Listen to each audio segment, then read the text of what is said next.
Hi, my name is Sadia and I am a second year law student at the University of Oxford at Brasenose College, and today I'm going to be speaking to you about the LNATs. I remember when I was preparing for the LNATs I was super nervous, but I did pick up some helpful tips and tricks that hopefully you too will find ease your nerves a little bit before the exams. So before we begin, I just want to give a quick overview of what the LNATs are. The LNATs is the aptitude test that you have to sit when you're applying for law at the top universities in the UK. Now, not all Russell groups require for you to sit the LNAT, so do double check when you are applying for them. Now, the LNAT is a test of your logical thinking, your inductive and deductive reasoning abilities, as well as an indication of your verbal reasoning abilities. It's also just a way for universities to understand how well you understand and interpret information. Now, the LNAT is divided into two sections, Section A and Section B. Section A of the LNAT is about 95 minutes long, in which you have 42 questions to answer. Section A is a multiple choice section. Section B of the LNAT is the essay section, and you will have about 40 minutes to write 750 words at maximum on one of 3 essay questions that they will provide you with. Section A of the LNAT is scored out of 42 points. Now, on average, nationally, students tend to score around 21 points for Section A, and the average successful offer holder at Oxford will score around 27 points or above. Now, these are just rough guidelines and they do vary from year to year, but that is the average that tends to happen. The essay section, Section B, is marked differently from university to university. Now, Oxford does look at the essay section of the LNATs more than it does the multiple choice section, and it varies from university to university how much they actually care about the essay section. Now, the essay section is marked in percentages, and usually a 64% or above is a mark of a student with a strong likelihood of gaining a place according to RBTO. So from these stats, we can understand that as an Oxford law applicant, you should be aiming to get about 27 marks or above in Section A and 64% or above in Section B. Now, you know the scores that you need to get, but how do you get them? Here are my top tips for doing as well as you possibly can on the LNATs.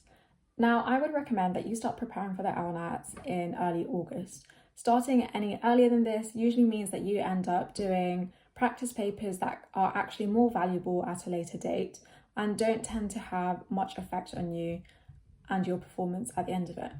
Leaving the practice for the LNATs too late essentially means that you don't get enough practice and you don't feel confident enough by the time you actually do the exam. However, these are just recommendations and some people do find it more useful to begin a bit earlier. So if that is you, feel free to. The best way to prepare for the LNATs is to sit as many practice papers as possible. However, this can be quite difficult considering the official LNAT website only has one available test for you to sit. In cases like this, I would recommend you look at other websites, making sure that they're reliable and see if they offer any free practice papers. The website RBTO does offer 1 free practice paper and about 20 more which you can purchase for a subscription as well as other resources. An alternative to RBTO is using practice books. Now, this is better because it means that you can get them for free, for example, by going to your local library or even your school library. And you can just pick up one of the books from there and sit a couple of practice tests at home. However, what I would say is if you are using a book to prepare for the LNATs, just make sure you actually sit the practice paper on the LNAT website just before your actual LNAT test, just so you get used to the formatting and it being online. I provided my general advice for sitting the LNATs, but if you'd like some more detailed advice, then do please keep on watching. Now, the multiple choice section of the LNATs is divided into 12 subsections, and each subsection has about 3 or 4 questions each. Now, these subsections kind of vary in terms of topics, so they can go from philosophy to politics to health to well-being to spirituality. It massively differs, And the whole point is that you're not supposed to be an expert on any of these topics, and you should just be able to use your logical reasoning and deductive skills to kind of figure out the answer to these questions. So don't worry, don't feel like you have to be an expert on a whole range of topics. I think one of the biggest fears I had when sitting the LNATs was being able to read the passage and answer the questions in time and kind of not run out of time when sitting the exams. And I will say timing is probably one of the biggest issues for students sitting the LNATs, because you won't be used to that kind of questioning and that kind of intense time pressure. Now, what I would recommend is that you very strictly set yourself time limits. So I gave myself 90 minutes to do the whole LNAT multiple choice section, and then I gave myself 5 minutes at the end to kind of go over any questions that I might needed a bit more time on. What I will say is, do be a bit wary of flagging questions and not answering them and coming back to them later, because a lot of the time you don't tend to have too much time at the end. Although if it is only just 1 or 2 questions that you kind of need to come back to, that's fine. Also, be aware that in the LNATs, math questions do tend to come up. Now, they're not very common. I think about 1 or 2 questions in the multiple choice section, maybe maths related. However, it is, I think, advised to kind of just brush over basic GCSE skills. So, for example, working out percentage change and fractions and that kind of thing. One of the most important pieces of advice I could give when approaching the multiple choice questions in the LNATs is to drop everything that you think you know. Now, this is because you should be taking your answers and informing your answers based on the text itself. So, for example, in my LNAT test, I remember getting a few questions on utilitarianism. Now, this is something I studied as part of my philosophy A-level, and I noticed there were some things in the text that weren't necessarily right according to what I had learned. Now, if I had inputted what I had learned from school as the answer, then I would have gotten it wrong because the article was saying something completely different. And that is fine and that is normal. The LNAT isn't a test of how well you know a subject, it's a test of your ability to be able to understand information and be able to convey it and interpret it. I had mentioned that there are about 12 subsections in the LNAT multiple choice section which cover a variety of topics. Now, in each of those subsections, you'll be given a source to read from and then to answer questions from. Now, you want to give yourself ample time to actually read the source. Do not miss out on this step because it is crucial and it will completely affect what kind of answers you provide. I think what's scary about the LNAT is that, first of all, not only are the sources usually quite difficult to read, but the answers for the multiple choice section are all quite close. So it's kind of hard to figure out which answer is the correct one. Now, I would highly recommend that you always pick your answer based on a process of elimination. Also, make sure to carefully read the source, and whenever picking an answer, make sure that there is evidence of that answer in the source. Now, to just quickly go over some common questions that come up in the LNATs that may throw you. So a question that comes up quite often is one that asks you what the main aim of the passage is. And this one isn't too hard to figure out, but can be quite easy to actually throw you off. So what you want to do when getting a question like this is to look at the start and end of the passage to kind of understand what the main aim is. So look at the introduction and look at the conclusion, because this is usually where the aim of the article itself will be written. So once you have identified what this main aim is, look at the passage as a whole and think to yourself, does this idea match up with the passage? Does the passage still work without this idea? If the passage does, then it's not the main idea. It's just an additional point that they are making. If it was the main idea, the passage would not be able to work without that idea in it. Now, when asked what the meaning of a word is, make sure you look at the word in isolation as well as understanding the word by reading it in the context of the sentence or the passage that it's written in. It's quite helpful to break up the word into its constituent parts to kind of understand what the meaning of it is. So for example, if the word was pentathlon, you could kind of understand from the ending of that word that it's probably to do with some kind of athletic event, and the first part of the word, the pent part, will let you know that it's probably an event made up of 5 other events. Now, sometimes you may be asked to identify an explanation within the passage or within one of the paragraphs. Now, the best way to kind of find out what is an explanation is by trying to start the sentence with because and seeing whether the rest of it follows. Now, if it does, then it is an explanation. If it doesn't, then it isn't one. Now, sometimes you may also be asked what the main conclusion of the article is.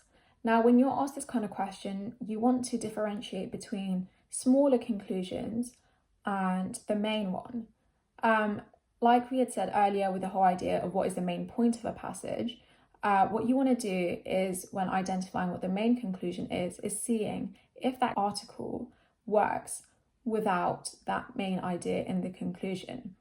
If it doesn't work without it, then it was the main conclusion. But if it does work even without that main idea, then it means that it wasn't actually the main idea. It was simply an additional smaller conclusion.